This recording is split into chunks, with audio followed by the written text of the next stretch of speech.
New York, Boston, Silicon Valley. Those are the kind of innovation hubs that may come to mind when it comes to high-speed internet. But the city home to the country's fastest broadband is nestled below Lookout Mountain along the Tennessee River, Chattanooga.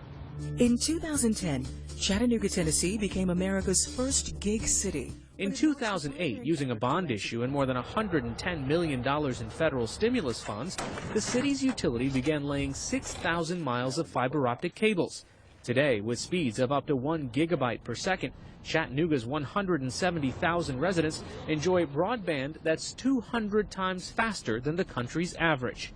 The network ties together public services like traffic lights, a smart power grid, and gives emergency responders access to more information on the go. City leaders credit it with bringing new high-tech businesses and jobs to the area. Out in Kansas City, last fall, Google began rolling out its own network to rival Chattanooga. Introducing Google Fiber. Part of a project to illustrate the benefits of high-speed broadband. In 2010, Julius Janikowski, chairman of the Federal Communications Commission, told Jeffrey Brown he agreed the U.S. must do more. We'll need to get those speeds up dramatically. We've set a goal of 100 megabits to 100 million households by 2020. 100, that's like 25-fold over what you're saying. A very significant increase over where we are now. Yet questions about cost remain for such services. In Chattanooga, most don't pay the $350 a month for the 1 gigabyte of speed, instead opting for a 50 megabit per second connection that's still 10 times faster than the national average. So is Chattanooga a model for the rest of the country when it comes to broadband? We explore that with Sheldon Grizzle, founder of the Company Lab, which works to promote innovation and entrepreneurship in Chattanooga, and Richard Bennett, senior research fellow for the Information Technology and Innovation Foundation. He's worked for 30 years on internet network engineering and standards. Thanks both for joining us. Sheldon, I want to ask you, for those folks not in Chattanooga and the rest of the country that are watching, give us some concrete examples of an economic impact. Yeah, well, it's very simple, and it's been very recent too. About a year ago, we launched a program at the Company Lab called Gig Tank. And the Gig Tank, we basically started around the idea that we need to create these new business models around what the next generation networks are going to look like. And so we brought in 8 teams from around the world, 15 really highly talented students from around the world to talk about what do you do with a gig? What does the world look like when you do this? One of the teams that came out of that was a team called Banyan. And what Banyan is trying to do is literally cure cancer.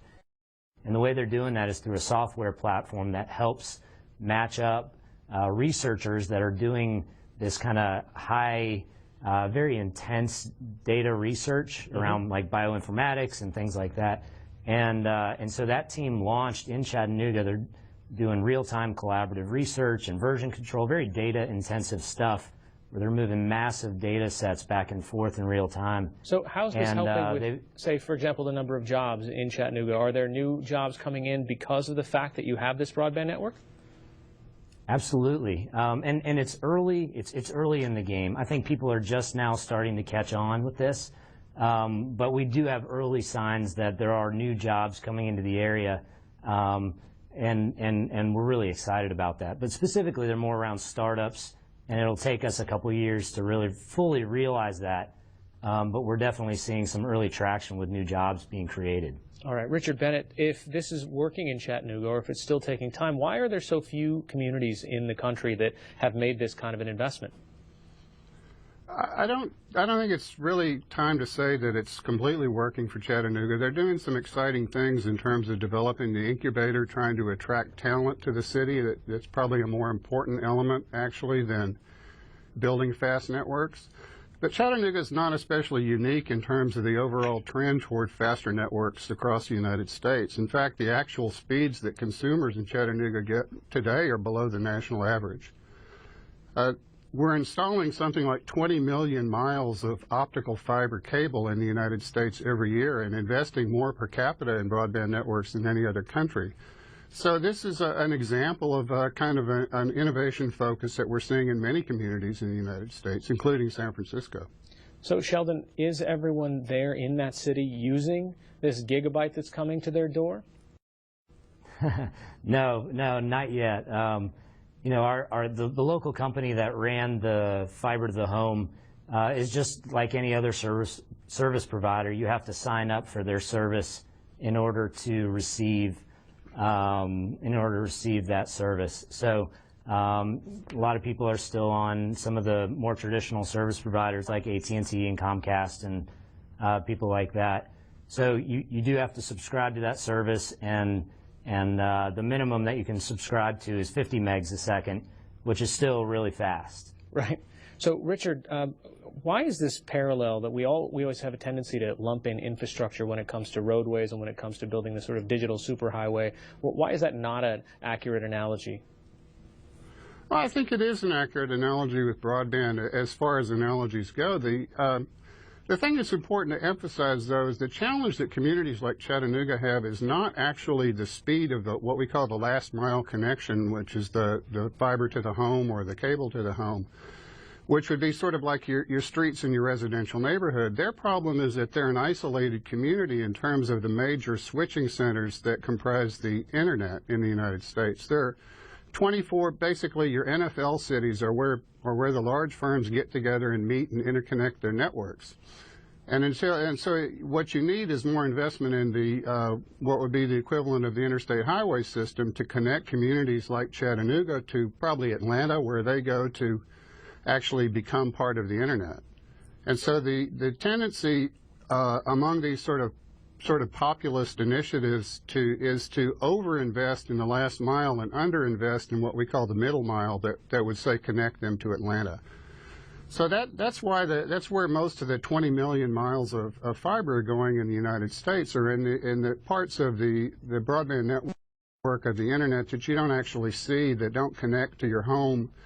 But they're where the traffic jams are that prevent communities like Chattanooga from really enjoying the speeds that their last mile networks, the cable networks and phone company networks, are capable of providing. Sheldon, what about that notion that perhaps the last mile today of fiber isn't going to be the fastest network around 5 years or 10 years from now? Could it be wireless for other communities? Would they be better off investing in some other type of infrastructure? Today we do have an asset that is at our disposal, and whether the last mile is covered by fiber to the home or wireless, either way we know that more broadband is coming to people's homes and to people's businesses. And it's important for us to be thinking about innovation, about when that broadband comes into people's homes, how does that change the way that we live our lives? Richard, your organization just did a paper on how the U.S. compares to other countries. Help put us in perspective. In the late 2000s, especially during the economic collapse, the United States was actually in a fairly dire position relative to other countries in terms of the speed of our broadband networks and the rate at which people were signing up for the advanced services. We were 22nd in the world in late 2009 and falling, but since then we've risen to 8th place in the average speed of internet connections to the home and to the business compared to the rest of the world, and we're rising every year. It wouldn't surprise me if next year we're close to the top 5. All right, Richard Bennett and Sheldon Grizzle, thanks so much for joining us. Thank you. My pleasure. Thank you.